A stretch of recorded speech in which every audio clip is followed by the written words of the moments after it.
Euclid विभाजन algorithm के प्रयोग से एचसीएफ ज्ञात करने के तरीके।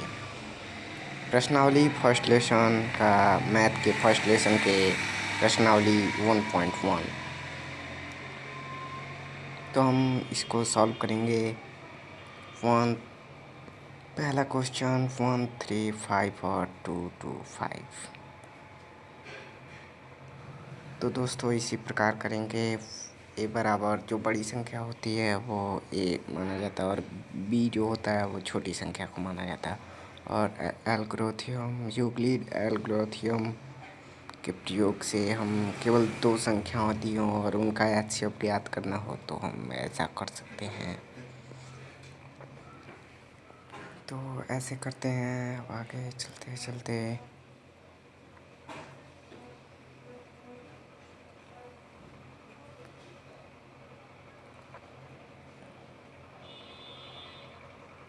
ए बराबर 2, 2, 5 और बी बराबर 135।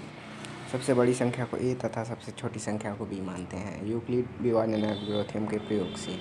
इसे हम लगाएंगे ए बराबर बी क्यू प्लस आर, जहाँ 0 is equal to R greater than lowest term of R and R is lowest term of B.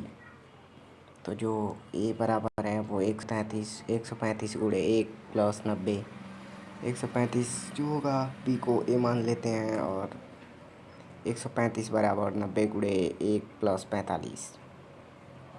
90 को ए मान लेते हैं अब और 45 गुणे 2 प्लस 0।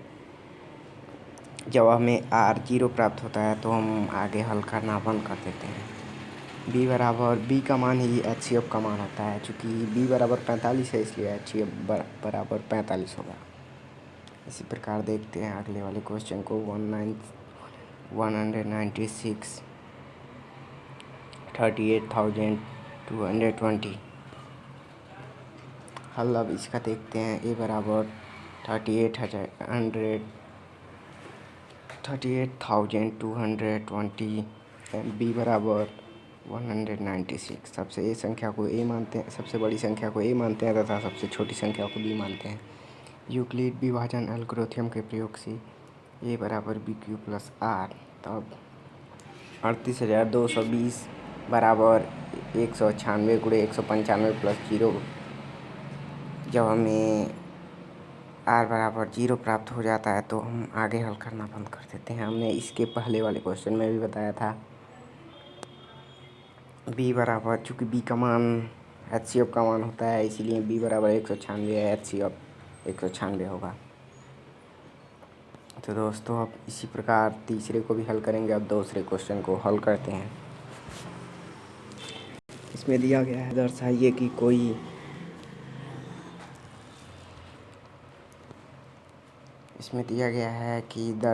कि कोई भी धनात्मक विषम पूर्णांक 6q प्लस 1 या 6q प्लस 3 या 6q प्लस 5 के रूप का होता है जहाँ q कोई पूर्णांक है।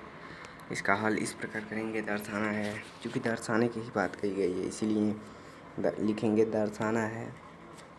ए बराबर 6q plus 1 and 6q plus 3 या 6q प्लस 5। अब इसमें चूँकि विषम पूर्णांक सिद्ध करना है इसलिए माना कि ए कोई धनात्मक विषम पूर्णांक है जहाँ b बराबर 6 होगा। क्योंकि q के जो बगल में हो उसे b कहते हैं तो b 6 है इसलिए b 6 होगा। जब हम 6a को विभाजित करते हैं तो शेषफल हमें क्रमशः 1, 2, 3, 4, 5 पाते हैं। क्योंकि मान लीजिए कोई संख्या है और हमने बताया था इसके पहले वाले में कि a बराबर बी क्यू प्लस आर, जहाँ R is lowest term of b, यानी कि b से r छोटा होगा। चूँकि b 6 है तो 1, 2, 3, 4, 5 इसी प्रकार हो सकता है। जहाँ 0 ये आगे बताया गया है, जहाँ 0 is equal R greater than R and b greater than are.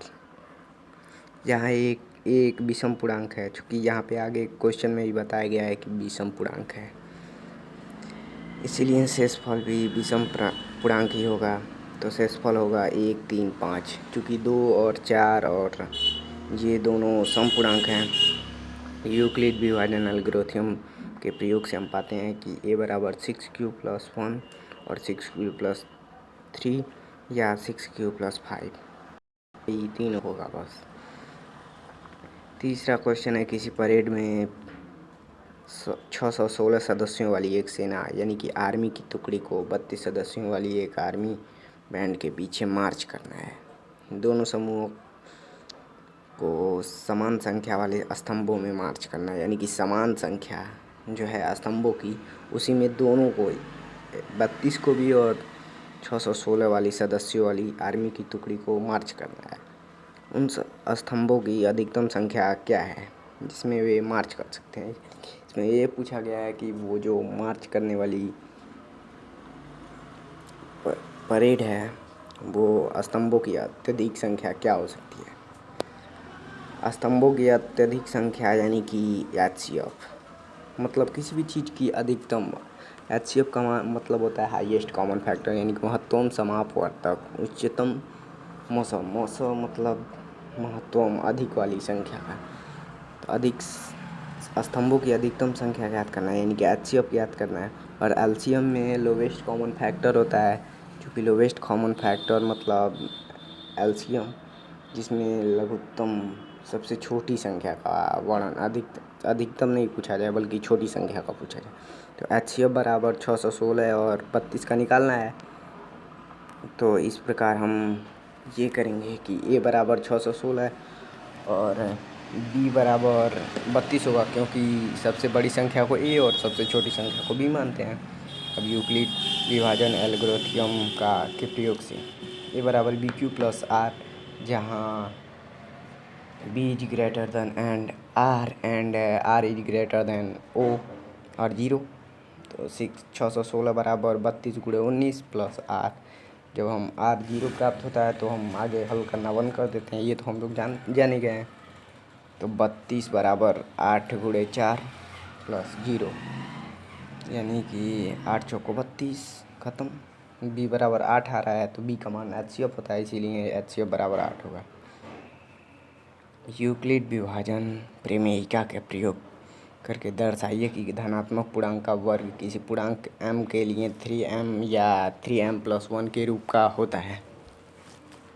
इसका मतलब ये कि इसमें भी दर्शाना है कि a का स्क्वायर बराबर 3m, यानी कि a कोई धनात्मक पूर्णांक है का वर्ग है।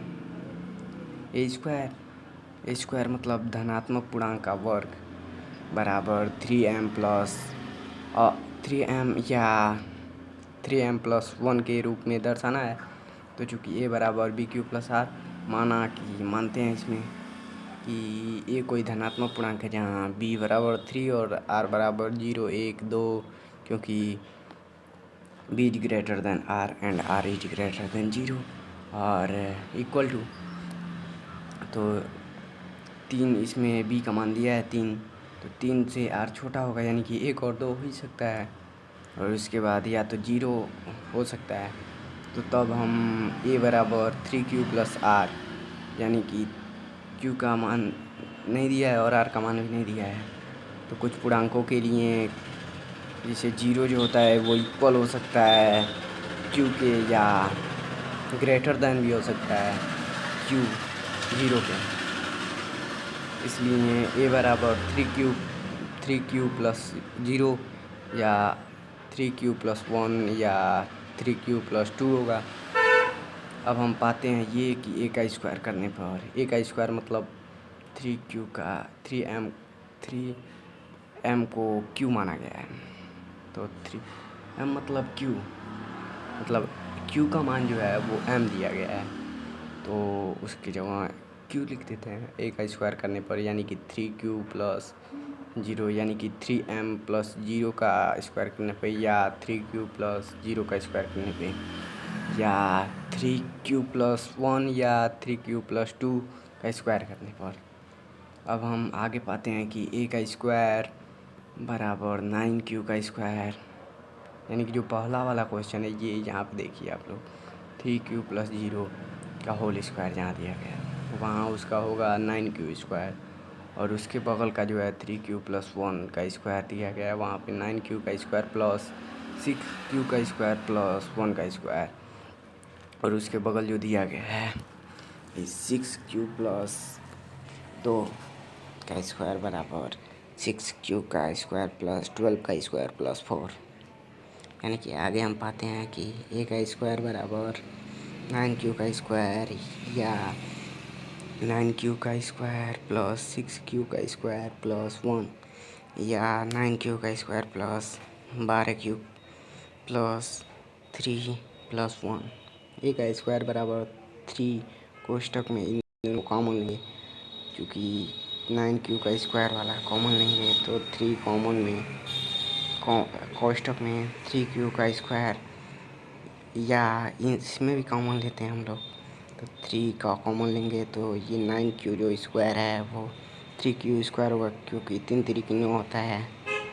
तो प्लस इसका 6 का कॉमन लेंगे 3 तो 2 बच जाएगा, तो यानी कि 2 क्यू 3 क्यू कोष्टक में 3 क्यू का स्क्वायर प्लस 2 क्यू प्लस 1 या जो 3 क्यू प्लस 2 का होल स्क्वायर है उसका आएगा, यानी कि 9 क्यू का square plus 12 Q plus 3 plus 1 का जो है वो होगा 3 कोष्टक में 3 क्यू का square plus 4 Q plus 1 plus 1।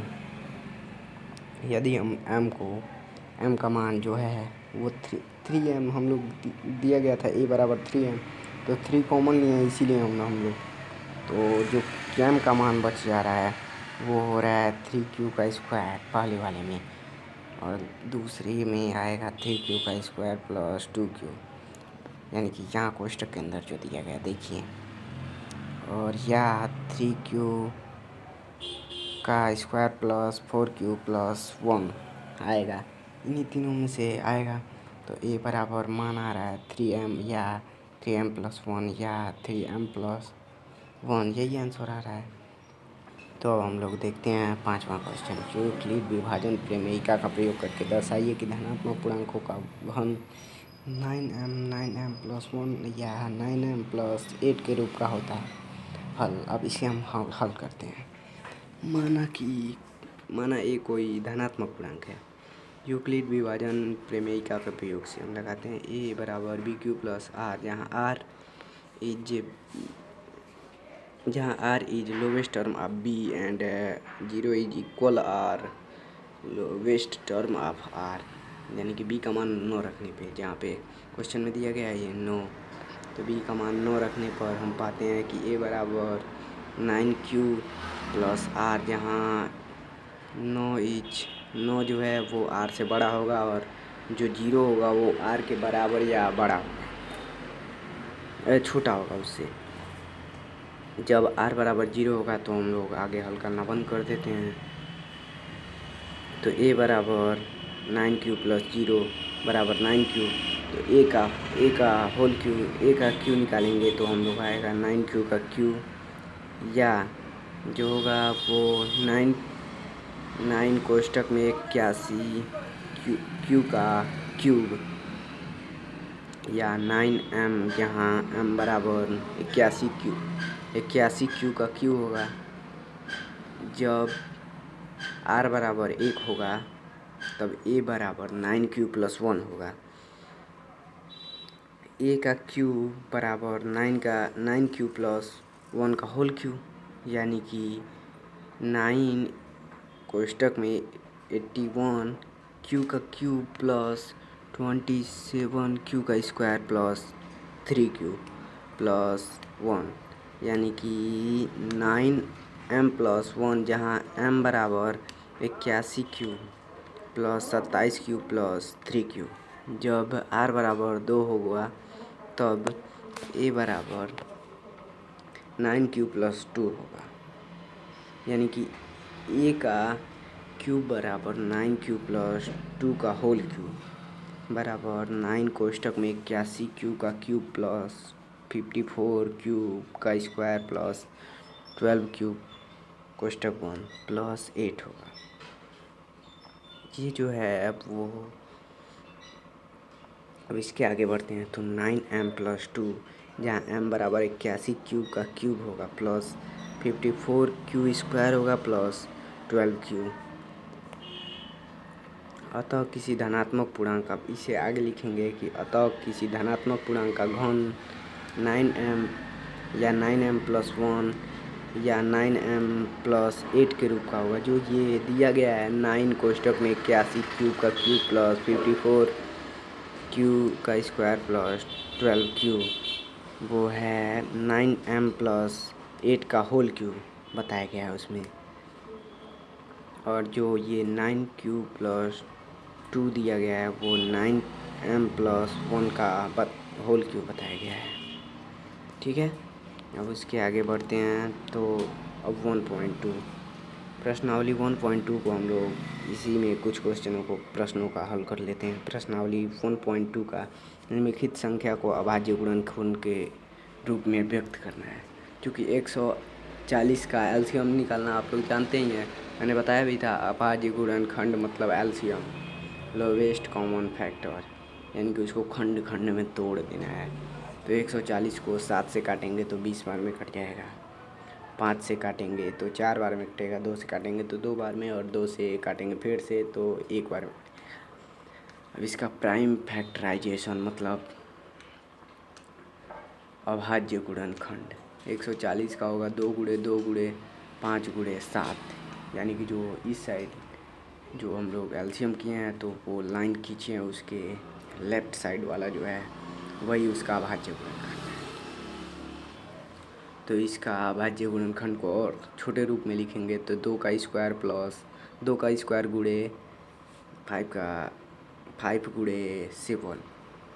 और इसके बाद दूसरा क्वेश्चन है 156 का अभाज्य गुणनखंड निकालना है। तो 13 से भाग देंगे तो 12 बार में कटेगा, और 3 से भाग देंगे तो 4 बार में, और 2 से काटेंगे तो 2 बार में, और 2 से फिर से 1 बार काटेंगे तो 1 बार में।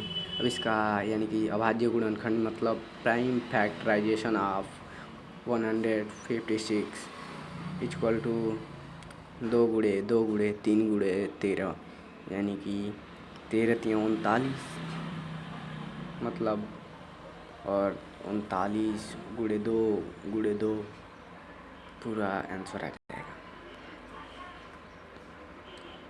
तो 156 का जो अभाज्य गुणनखंड है वो 2 का स्क्वायर, इसको और छोटे रूप में लिखेंगे तो 2 गुणे 2 है, यानी कि 2 का स्क्वायर है, 2 का स्क्वायर गुणे 3 गुणे 13। अब तीसरा है जो 3825, उसका हम लोग निकालेंगे तो 3825 का होगा 17 से भाग देंगे तो 225 बार में कट जाएगा, 5 से भाग देंगे तो 45 बार में, पुनः 5 से भाग देंगे तो 9 बार में, और 3 से पुनः भाग देंगे तो 3 बार में, 3 से भाग देंगे तो 1 बार में। अब इसका अभाज्य गुणनखंड मतलब prime factorisation of 3825 equal to 3 गुणे 3 इंटू 5 गुणे 5 इंटू 17 इक्वल टू मतलब 3825 का अभाज्य गुणनखंड। इसको और 3 इंटू 3 इंटू 5 इंटू 5 इंटू 17 को और छोटे रूप में लिखेंगे तो 3 का स्क्वायर इंटू 5 का square into 17।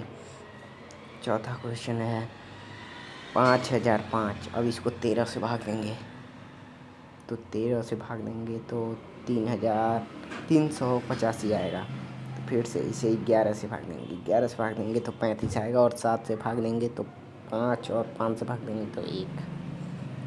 Prime factorisation of 5005 का equal to 5 into 7 into 11 into 13, 5005 का अभाज्य गुणनखंड बराबर 5 गुणे 7 गुणे 11 गुणे 13। और इसको छोटे रूप में लिख नहीं सकते हैं तो इसी तरह लिख देंगे। 7429 को 23 से काटेंगे तो 323 आएगा, और 19 से काटेंगे तो 17, और 17 से काटेंगे तो 1। इसका प्राइम फैक्टराइजेशन ऑफ 7429 का 17 गुणे 19 गुणे 23, 7,429 का अभाज्य गुणनखंड बराबर 17 × 19 × 23। इसे भी छोटे रूप में भी लिख सकते हैं। तो आगे के वीडियो देखने के लिए चैनल को सब्सक्राइब कीजिए और बेल आइकन को दबाएं ताकि वीडियो सबसे पहले आप तक पहुँचे। तो